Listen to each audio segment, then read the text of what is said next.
I've been married to Mira for 3 years and we just had our son together a few weeks ago. Around this time, my in-laws, even Mira, have become very interested in me reconciling with my mom and having my sister and I be closer. We still talk, just not a lot. Background: when I was 16, I caught my mom cheating on my dad. She and the guy were in our house, in my dad's office, and nobody else was meant to be home. School finished early. Mom tried getting me to hide it from Dad. She attempted to be overly loving and told me it would destroy the family. She also tried to do the firm parent thing of "this is not your business." Dad realized something was wrong that night and we talked. The next day he took a day off work, and when my sister and I went to school they had it out and Dad kicked Mom out of the house. The whole thing rocked my sister. She wanted to know what happened and why we couldn't be a family anymore. Mom moved in with the affair partner. My sister couldn't figure out why I hated Mom. Mom insisted we come to see her new house, and I refused to talk until all the anger boiled over, and I told her that I hated her and that I never wanted to see her cheating face again. She told me she was my mom and that I couldn't stay mad at her. I told her she was dead to me. The cheating was one thing, but to try and force me to stay silent, to try and make me keep her nasty secrets, was even worse. I told her she was nasty and disgusting and that I didn't want to look at her. I was so mad. Mom did sort of admit to multiple affairs when she tried to use the "I was always a good mom" line, and admitted to being distracted by others at times instead of being a mom to us. My sister and I ended up with a strained relationship because I refused to have a relationship with Mom for her, and she refused to accept that what Mom did had involved me the second she told me to lie for her, and even when she wasn't a good mom to us, being distracted by other guys. I haven't seen my mom in 12 years. My sister and I see and talk to each other, but it's like distant cousins who see each other once every few years, not siblings. Neither were at my wedding. I didn't invite Mom. My sister wouldn't come because I told her she couldn't bring Mom. It bothers my in-laws and they want me to reconcile so my son could have a healthy and whole family. They tried to claim that 12 years was long enough to leave the past where it is. Mina, my wife, said she'd like our son to be around his grandmother and not grow up seeing his dad hate her, or at the very least, for my sister and I to be as close as we once were. I told her we'd talk about it later, and I told her family that it was not something I needed to discuss. They told me they disagreed, and I said they had no right to interfere in my life. They took offense to this. They said they were thinking of their daughter and grandson, and I was rude. Am I the idiot? Not the idiot. They shouldn't dictate how you feel about something that directly affected you and your family. You've clearly decided that what happened with your mom is a defining moment in your relationship and have acted accordingly. Her actions irreparably damaged your family, your trust, and your dad's trust, and other people should have no say in the matter. Have a chat with Mira and express your boundaries. Hopefully she'll see where you're coming from. It sounds like it's time for the in-laws to learn to respect your wishes or be silent. Rude is expecting you to play happy families, and who even knows if she's changed and is a positive influence to have around. This is something you decide if and when she's ever allowed into your life again, and I suspect one day your sister may regret her choice when your mom betrays her too. But honestly, it sounds like you have a marriage issue more than an in-laws issue. I agree, your wife needs to stop listening to her parents' whispers in her ears and support you. Your mother was having affairs while you were still a child. 16 is also still a child. She tried to manipulate a child to lie on her behalf because she was too self-absorbed to put you first. She neglected your needs because she was too selfish to put you first. She caused a great deal of damage and a great deal of pain. Your in-laws need to show more respect here. Put your foot down hard, or they'll keep crossing your boundaries. My girlfriend, 28, was travelling and asked me, 30 male, to stay at her place and look after her dogs. She told me I could use her car for anything I needed during my stay. She has 2 cars but did not specify which, a Porsche 911 GT3 and a Toyota Camry. I used the Camry most of the time, but took the Porsche for a short road trip to a hiking trail with my friend, and I hired a dog sitter that day. We had fun with it in an empty field, but nothing too extreme or over what the car is rated for. When she got back, she noticed the Porsche was dirtier. I didn't leave it extremely dirty or anything, just a normal amount of dirty, and asked me if I used that car.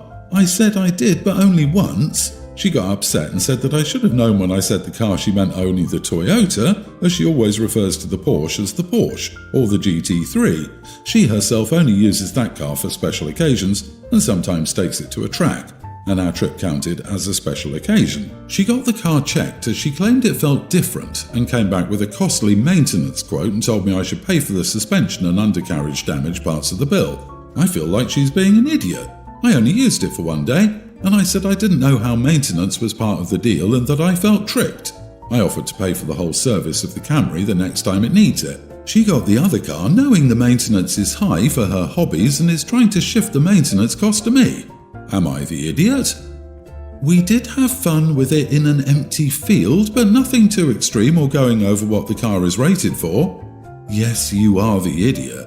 Seriously, a field and a track are pretty different, and then you're surprised there might be a suspension and undercarriage problem.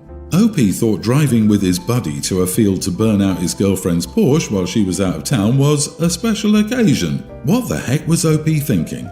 This guy is 30. It's unfortunate that the girlfriend has excellent taste in cars but crappy taste in men. The fact that you took the Camry every time except once is a big indicator that you knew she meant the Camry when she said you could use her car. You also knew that even she only used it for special occasions. She also said you could use her car for things you needed, not for fun, which you admit to using the Porsche for. I don't know whether you damaged the car or not, wouldn't surprise me if you did, but at the end of the day, if you hadn't taken her car out to have fun in an empty field, there would be no question. No one tricked you. You screwed up. Update. I didn't know you couldn't use the car in fields, and my friend really wanted to try the car and pressured me to let him try it in the field, even though I was reluctant, but he assured me it wouldn't cause any damage. I will pay the bill in that case, maybe even the whole bill. I could afford it, and I doubt my friend would pay for it. I'm a young teen and I babysit for a few people in my neighbourhood. On Friday, I was babysitting for a couple that moved into the city from the south. They're only a block from my house, so my parents were okay with me staying there until 10. They said they would be home by 9. They didn't get home at 9. At 9:45, I started texting them to see if they were on their way. Then I called my parents. My mom came over because I was getting worried. It had snowed pretty badly on Friday and they weren't answering. At 11:30, we phoned the police. I was freaking out. The police got their names and address, and I guess they found their license plates like that. They found them in about 25 minutes. They were at their friend's house. They called me and they were mad that I called the police. I promised I wouldn't have called the police if they'd answered my texts or calls, and my mom was concerned as well. I didn't call them to get them in trouble. I was worried, but they told my mom that I was not mature enough to be babysitting if that's how I'm going to behave. I feel kind of bad that the police made them come home from their friend's house, but I think that they should have answered the phone. What if there was something wrong with the kids? Am I the idiot? Not the idiot. The parents were taking advantage of you. You did everything you should have, including trying to reach them, contacting your mother, and then contacting the police. You've done nothing wrong. The parents are angry at being caught out on bad behavior. When parents tell the person caring for their children, "We'll be back by X time," and they're not, then proceed to not respond to their phones. It's responsible to contact the authorities because literally anything could have happened to them. And in this context of there having been heavy snow recently, an accident would be a really obvious assumption. OP should never trust them again and should perhaps let Mom quietly spread the word about what happened so other potential babysitters are aware of how these people operate. Yes, OP, you sound really responsible. Good on you for checking in and calling your mom. Those are perfectly responsible and mature actions to take in that situation. I wouldn't sit for them again, ever. I wonder if the police will send CPS a message to follow up with the parents. They should apologize to you and your family. They're probably butthurt about feeling embarrassed in front of their friends for their utterly irresponsible behavior. I, 21 male, have an acquaintance, 21 female, with whom I go to school. We have a couple of courses together and are doing group work for some of them, and are also in a student club together, so we see each other often on campus. We've known each other for about a year now. We were working late together on campus on a robot for our student club, and when it was time to go home around midnight, she asked me to walk her to her car, which was parked a 7-minute walk away. I wasn't comfortable and refused because I get uncomfortable on those streets at night, as there are people who seem to be weirdos who shout things and talk to themselves. I've never had anyone attack me, but it makes me uncomfortable. Additionally, she is a young woman and I'm not her boyfriend. I don't know if she has one, but if she did, he would probably not approve of it, and he could get mad at me. I have had boyfriends of girls I know do this before. The next day, she told me she was a little disappointed as she'd volunteered to walk with me between two campus buildings and back late at night on a different occasion when I had to fetch something from the other building. She also said that I could have dropped her to the parking and then taken a different room to my dorm from there, and not to have to pass through the sketchy street alone, which is true, or I could have taken her offer to drive me home. Am I the idiot here? Her volunteering to walk with me is not the same, as it wasn't as bad of a route and I never asked her to do so, even if I did take up her offer. And while it's true, I could have avoided them after dropping her, I'd still be uncomfortable if I encountered weirdos while with her. I don't want this to turn into a big issue as we work well together, and I'm hoping to keep doing group projects with her in other classes. You are the idiot. A person is telling you they're afraid and you did nothing to help. The excuse that a boyfriend might get mad is total BS. He would be happy that someone helped her out. Would driving her to her car really have cost you so much time? How would you feel if something had happened to her that night? You don't sound like a very nice person. Agree, but to emphasize, he literally invented a potential boyfriend who would have agency over this woman in his mind. An imaginary boyfriend's feelings matter more to this boy than a woman who has offered to walk in before so he wouldn't be alone. It's really messed up. Yeah, how sad that OP cares more about the feelings of a hypothetical boyfriend than he does about the feelings and safety of a female school acquaintance who has gone out of her way to help him in a similar situation. I'm laughing at how he is scared to walk there himself but let her walk alone. Like, it's called being a decent human. You should try it sometime. Dude, if you, as a man, feel uncomfortable and scared, how do you think she feels? She's more in danger than you. She asked you to go so you could protect her. I'm not saying you're an idiot, but this story reads like a parody, that you somehow don't get the irony of how you're so scared to walk there, yet you want her to go by herself. Promise that however uncomfortable those weirdos make you feel, it's 100 times worse for a young female walking alone at night. Jeez, she should change lab partners. Legit, I was wondering if it was a parody before realizing it's not a parody. It's just sad. Leave genders out of this and OP would still be the idiot. And crazy, you're basically saying one of the reasons you did not walk her is because she's a girl. Update. I've apologized to her profoundly and said I was being an idiot. I'm not an idiot, and I know it can be dangerous for women. I would have done it for a friend or my sister, but I was being an idiot and not considering her to be a friend and more like a stranger I tend to meet occasionally, which was wrong of me. My longtime friend Beth, 33 female, and her husband John just had a son. When they were trying, Beth wanted me to be godmother and I was honoured. The problem is she's hardcore with her beliefs. She doesn't want to expose her child to anything she doesn't agree with. One of those things is my long-term boyfriend, Ira. Ira is bi. Beth had made her share of comments about this to the point I was ready to cut her off. She was playing mind games, insisting that because he was bi, he'd cheat on me and give me something, and it was disgusting I'd even touch him. She would even make comments toward him.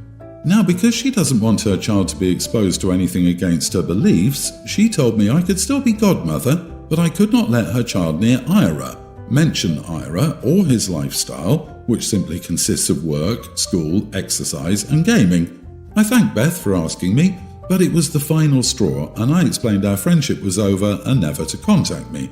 Since the arrival of her son, I guess she's been struggling. She called me crying hysterically, saying she needed help, hated her son and needed someone to take him for a while. I said, Beth, after the way you treated my boyfriend, why the heck would I do that? And hung up. This is, of course, where I could be the idiot. Now, I did contact both John and Beth's mom immediately after I hung up, explaining she was in a bad state and needed someone. They both went to help her. Beth's husband messaged me implying I was an absolute vile monster who deserved a burn for how I acted, which was extreme. Am I the idiot? Not the idiot. The fact you made sure to reach out to someone to help her shows your maturity. A lot of people wouldn't do that just out of spite. It sounds like she may have postpartum depression, which can spiral downward if she doesn't get help. So it truly is a good thing you reached out. Good for you for calling John and Beth's mom. This could have been a dangerous situation for the child, and even if you don't like Beth anymore, this child deserves a kind person to help them. But the husband is the idiot. Imagine having so many rocks in your head that when you hear someone is in crisis, your first instinct is to go, "Hey, let me call the person who notified me about someone being in a crisis a vile monster." Like, bro, go help your wife. Vile monster? No, John, that's your wife. Beth probably told her husband another story about the possible intervention of their mothers in their life. Threw you figuratively under the bus. But I only feel bad for her child and what damage she will inflict on him. How can she hate her child? Did she think a kid would come out and fit into her delusion of a perfect family? Boy, I hate such people.